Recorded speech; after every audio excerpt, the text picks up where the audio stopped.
Well, Carly, obviously, thank you for sharing your story, and Sarah as well. Obviously, I can really emphasize with a lot of what you've experienced. And for me, I feel like all of my life I've been in menopause. So I started my periods at a very young age before we'd actually done any sexual education in the classroom. And when I think about that now, what I think about in my journey going through, my hormones have played such a huge part in my life that actually education needs to be around hormones, that puberty, the different hormonal conditions, all the way through to menopause. And it shouldn't just be directed towards girls at the age of 9. It needs to be directed towards the whole classroom, because hormones affect everything in your life. And obviously for the people around us that are having to experience it with you, they haven't got any coping mechanisms. They don't understand it either.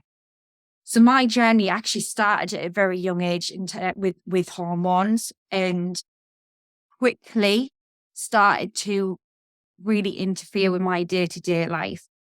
And at the same time, I was experiencing other symptoms for other chronic conditions. By the time I was 22, I'd been diagnosed with endometriosis by chance. And that was after having lots of different investigations and different departments for a lot of different things I was experiencing. And then a locum doctor one day, when I was just at the end of my tether, said, how old are you? And I was like, oh, I'm 21. And she went, I'm just going to quickly do something. And if you don't mind, I'll get a nurse to come in. And there and then in this surgery, she was like, I'm sending you straight to have this test. Was diagnosed with endometriosis, which was confirmed off, obviously, the laparoscopy, which obviously then underwent surgery. And at that time, what a lot of the specialists that I was under did was, oh, she's got a hormone condition.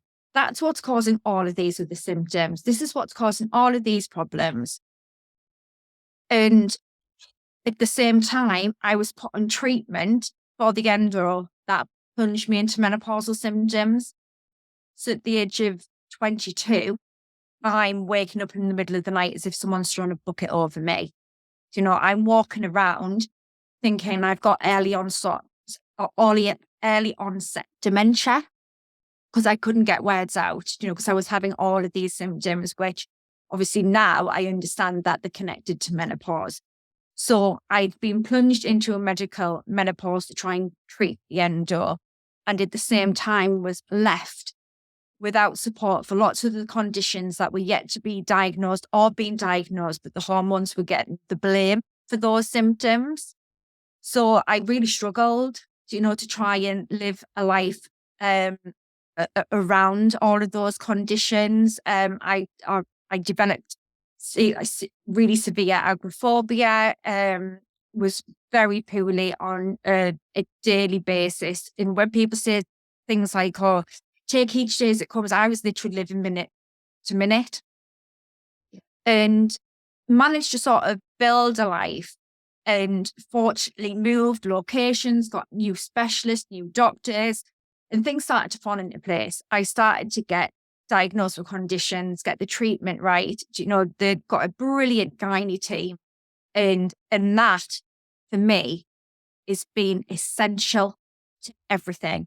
Having a really good consultant that understands what your body is experiencing.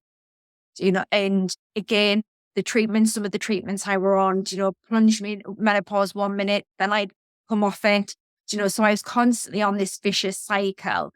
And within that, started to develop a real understanding around how my body reacted to hormones, and actually that up and down mechanism, that cycle that we get, my body really didn't like. And it would make a lot of my symptoms, my other conditions, flare quite severely.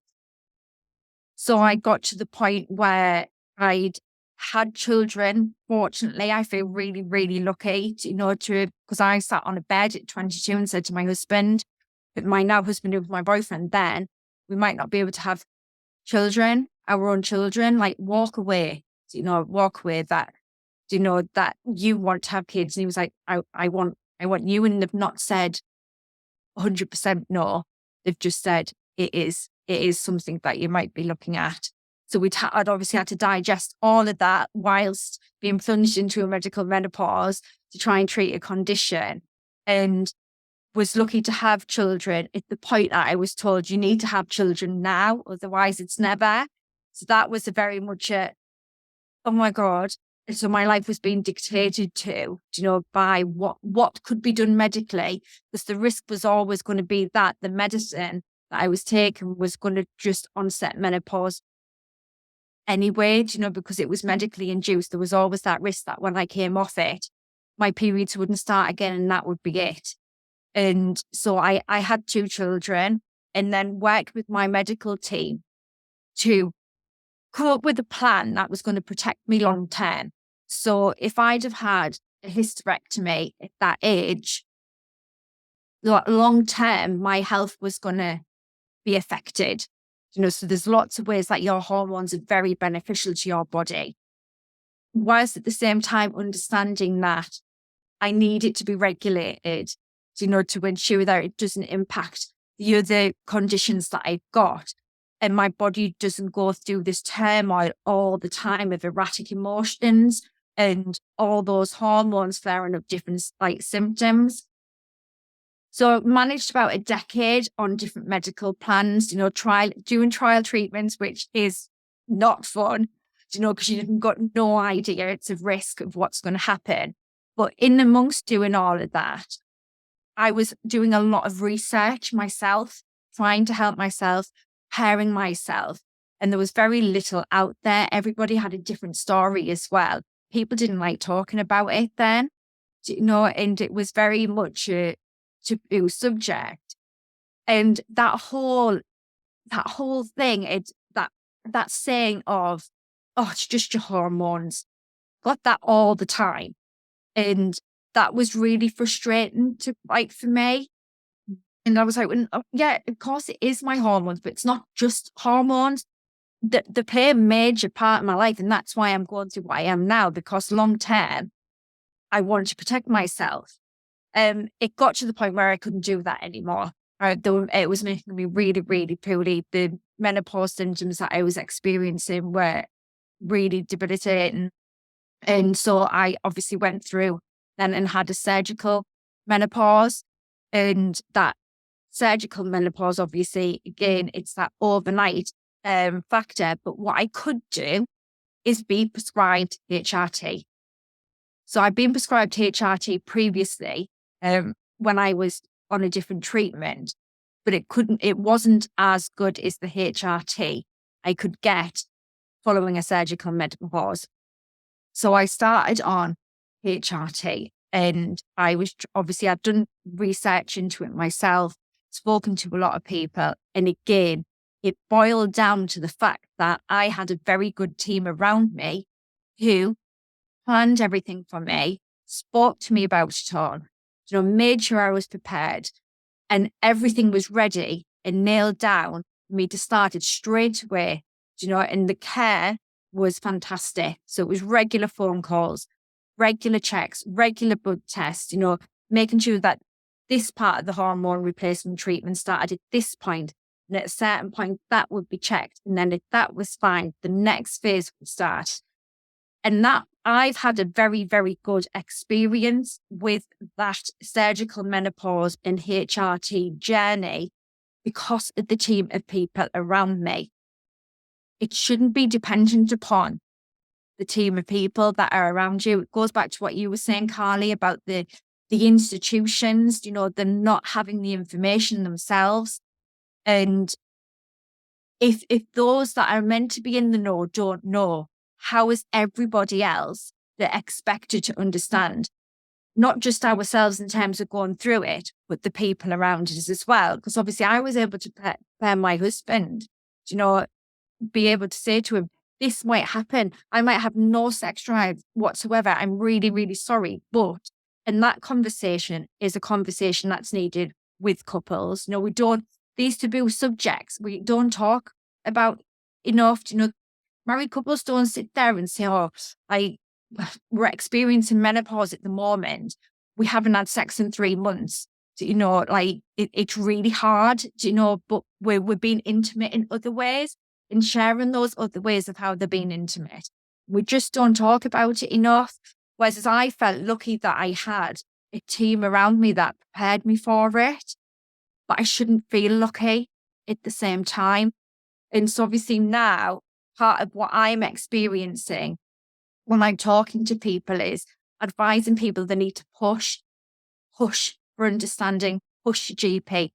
Find out if there's a gynae clinic in your local area and get a referral into it. The GP isn't equipped to deal with your care. A gynecologist is equipped to deal with your care.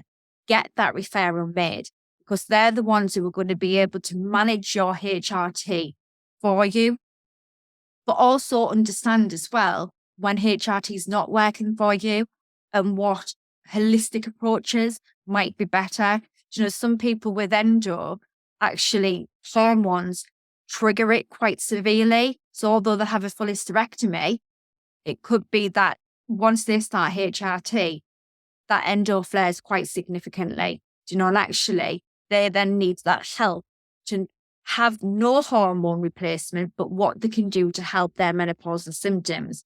And the only person that's going to be able to help someone through that is a gynecological expert who's had the training and understands it and understands women's bodies. So get that referral made, to a gynecologist, an actual clinic. Don't be dependent upon your GP because they're a general practitioner. They know very little about multiple conditions. And if you've got other things going on in your world, make sure that your other teams know. So that was one of the other areas I felt quite lucky. My gynae team worked very closely with my other consultants. Also meant that when people wanted to do surgery, I would say, well, hang on, this team wants to do surgery, this team wants to do surgery, put your heads together because I'm not going in twice. You go in and do it all at the same time and I'll come out and then it's done. So I felt that actually that cohesive team work throughout my different medical departments really benefited me, and so when you've got other things going on in your world as well, make sure people are talking to each other. But the only way we're going to make sure other people are talking to each other is if we talk as well. So I'll for my friends and my husband and things like that to death with be going on the menopause this and the menopause that. And when I was younger, obviously my friends didn't get it. Just didn't get it, and they weren't ready to talk about it. Now, obviously it's fast approaching. They're all starting to get perimenopausal symptoms and they're wanting to know, and I've obviously got that stock of information to be able to go, well, this is how it made me feel. And as we said earlier about, I can't remember whether it was Sarah or Carly or yourself, Sandie, who said, you can see the symptoms in other people, and being able to say to somebody, I think you might be perimenopausal. Some people get really insulted and go, how old do you think I am? And I'll be like, well, I've been in the menopause for most of my life. So to be fair, it's not about age. It's about what's going on in your body at that moment with your hormones. And that can change at any point. So it's having that awareness and everybody having that awareness from a very young age, and it's easily done. We have children do hours of science a week in school, so it's easily done to be able to embed that education into a younger generation so that they understand as they grow.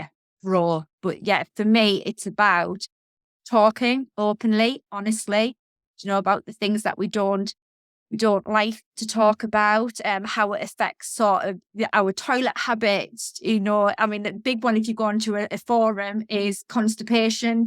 Everybody's on there going, what are the things that, what can you take because it's horrendous? And so there's all these taboo subjects that go alongside a taboo subject, that we need to sort of break down the barriers to get that awareness out there.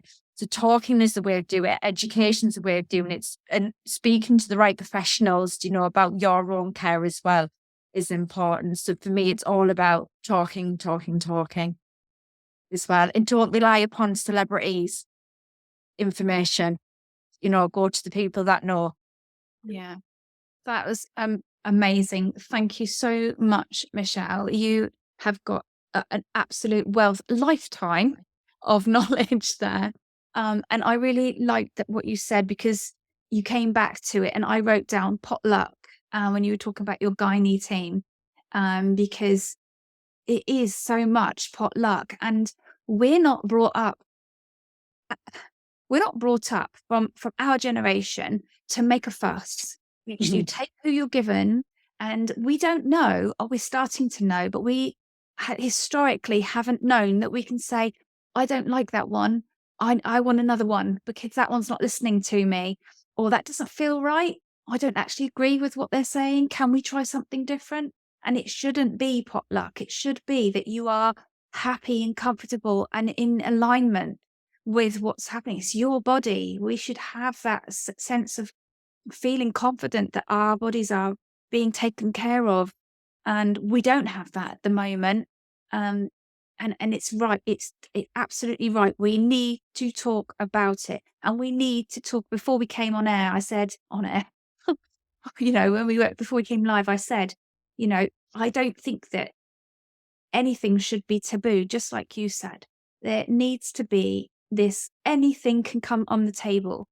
I went to my GP with my first symptom that I was aware of, was pain after sex was triggering cystitis.